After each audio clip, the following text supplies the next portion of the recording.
La controverse qui a explosé à Zandvoort pourrait avoir généré l'une des discussions les plus enflammées de la saison 2025 de Formule 1. Carlos Sainz a été pénalisé de 10 secondes pour un incident impliquant Liam Lawson. Une décision qui a divisé les spécialistes, provoqué l'indignation chez Williams et menace maintenant de se transformer en un véritable affrontement entre l'écurie et la FIA. Mais la révolte de Williams contre cette pénalisation est-elle justifiable? Et quelles seront les conséquences pour le système de sanctions en Formule 1?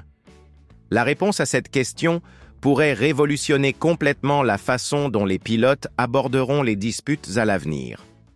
Tout a commencé dans le premier virage de Zandvoort, où Sainz a cherché à dépasser Lawson par l'extérieur lors d'une bataille féroce au milieu de la grille. Ce qui semblait être une dispute commune entre deux compétiteurs expérimentés s'est soldé par un contact, des pneus crevés pour les deux, et une perte de points qui peuvent être décisifs dans les classements des constructeurs et des pilotes. Jusqu'à ce moment, rien d'exceptionnel. Des incidents de ce type sont fréquents lors des week-ends de Formule 1. La question s'est compliquée lorsque les commissaires ont examiné les images et déterminé que seul Sainz devait être tenu responsable de l'événement, imposant 10 secondes de pénalité et ajoutant 2 points à la superlicence de l'Espagnol. La réaction du pilote Williams fut instantanée et enflammée. Via la radio de l'équipe, Sainz a traité Lawson d'idiot et a manifesté une irritation claire face à ce qu'il considérait comme une décision injuste. Mais la polémique était loin d'être terminée et les développements ultérieurs furent encore plus percutants. Après la course, Sainz a réussi à obtenir une réunion de 15 minutes avec les commissaires pour revoir l'incident avec plus de tranquillité et de profondeur.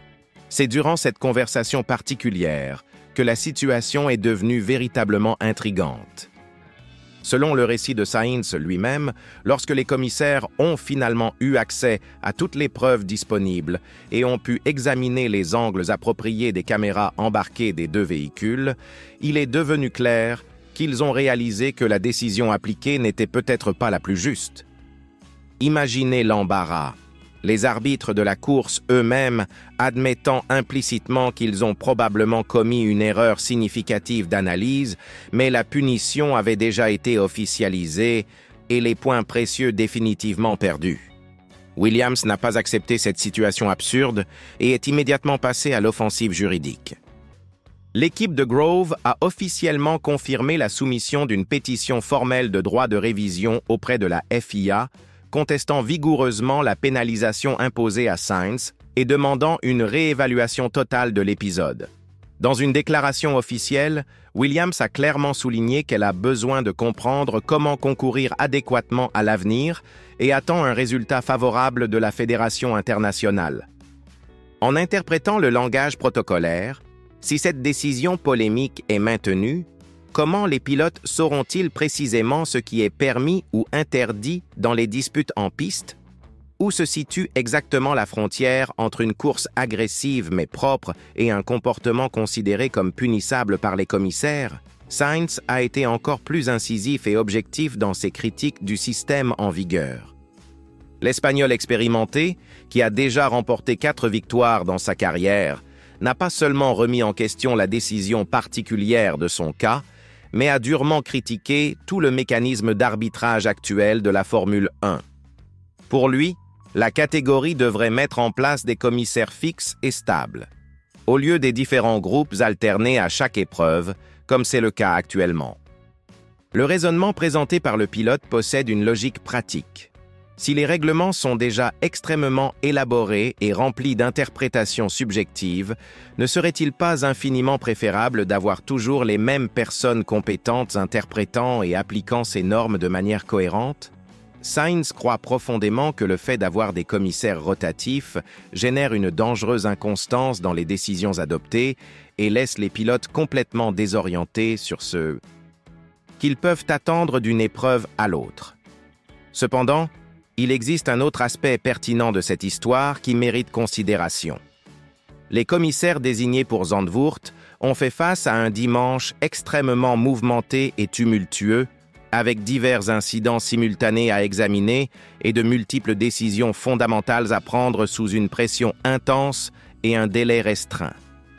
Sainz lui-même reconnaît honnêtement qu'il possède une fonction incroyablement complexe et exigeante, étant parfois forcé de prendre des décisions rapides sans un temps adéquat pour une analyse minutieuse de tous les angles disponibles.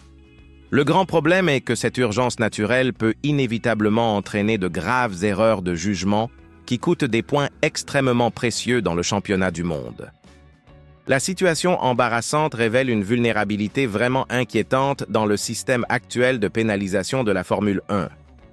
Si les commissaires officiels eux-mêmes reconnaissent ultérieurement qu'ils se sont possiblement trompés après avoir examiné plus de preuves avec sérénité, pourquoi n'existe-t-il pas un mécanisme beaucoup plus efficace pour inverser des décisions clairement erronées?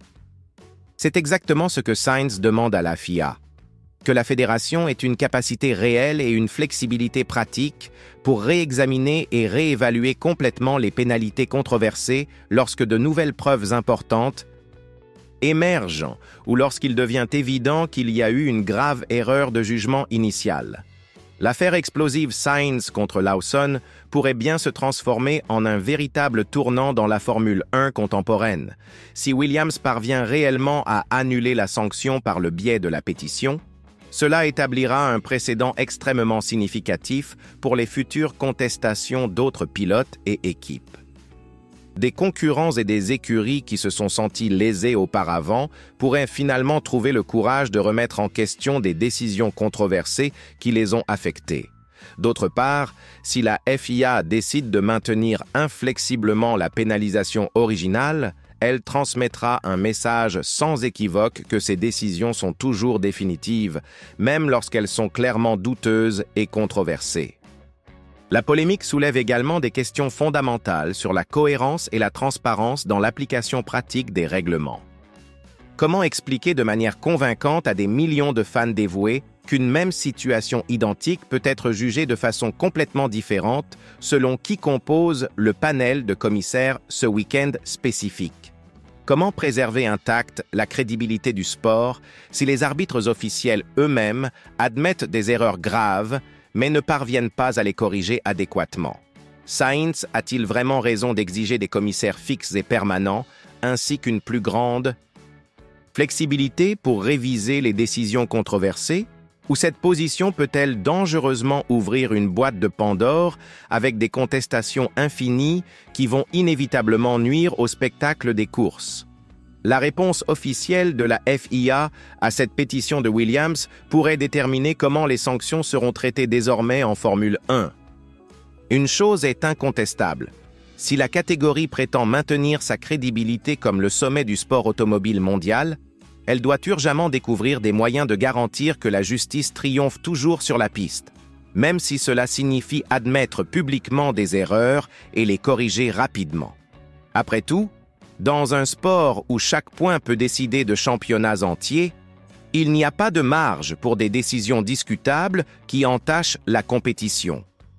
Que pensez-vous de cette situation? Williams a-t-elle raison de remettre en question cette sanction? Laissez votre opinion dans les commentaires et abonnez-vous à la chaîne pour ne manquer aucune polémique de la Formule 1.